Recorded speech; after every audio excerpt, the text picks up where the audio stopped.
I think once we do the review today, we'll have a look at probably the second half where we went well. Obviously, look at the first half and have a look where we went wrong as well. But yeah, being two guys down pretty early and then to run the game out the way we did, it's something we'll probably take into next week and hopefully continue on that last quarter form into next week.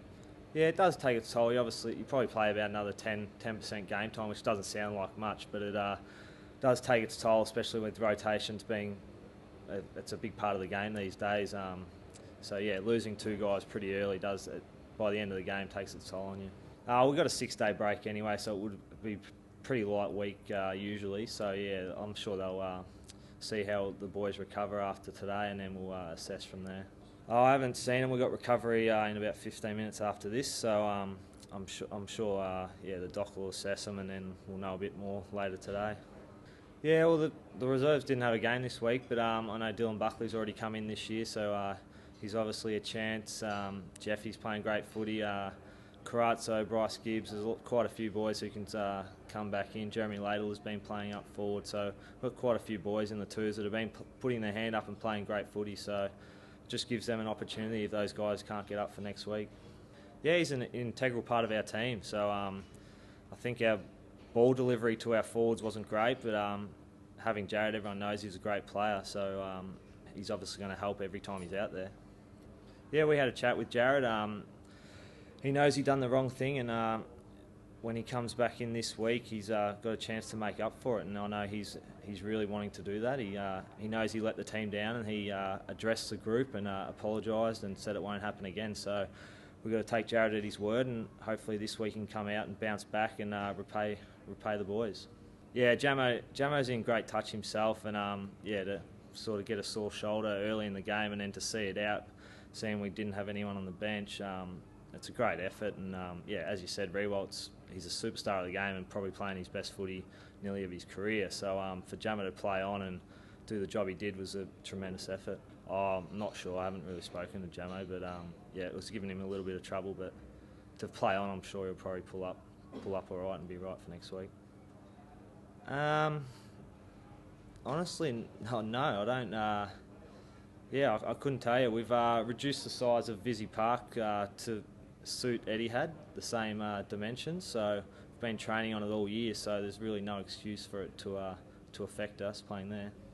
I wouldn't say that. I think we've got a pretty quick team, which would suit the fast deck of Etihad. So I don't know if it's just unlucky or a coincidence that we're not winning there, or I'm not sure. But yeah, I wouldn't say our team's suited to the bigger ground. I think Eddie has a quick deck, and we play a quick brand of footy, which should suit us. Yes, outstanding. He came on last week. I think had 8 or 9 in 20 minutes of footy.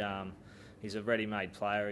It's his second crack at it now, and I know he's not gonna let it go. And to come in and do that against a good team in St Kilda as well. It's a great effort, and he's going to hold on to his spot, and he won't want to let it go. That's for sure. I think it's something he's added to his game. I think during the VFL he's been doing a lot of tagging jobs and stuff, but he's so good inside and clean hands. Just suits him in those sort of games against a tight defensive team like St Kilda. Really suited him. I'm not sure. I didn't see the incident, but I'm sure it'll be looked at with the player going off. So yeah, if he can't get up for next week, it gives someone else a chance to come in. But yeah, I'm sure that'll be looked at. I wouldn't have thought so. I think it's going to be honest, and I'm sure we'll look at the first half, which was pretty disappointing, and then the second half, which was a lot better. Third quarter, we didn't take our chances, and then the last quarter, we played some really good footy, but probably left it too late. You give a team like St Kilda a 6-goal break, you're rarely going to pull them in. I think Murph's been tagged nearly his whole career, so I wouldn't think it's any different for him.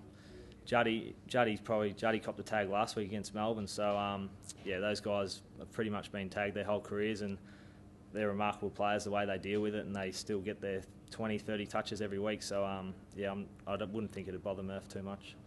I honestly haven't changed too much the way I go about it. I think I got selected for the role for the things I was doing, so I've tried to maintain what I've been doing. I've been in the leadership group now for 5 or 6 years, so haven't changed a lot.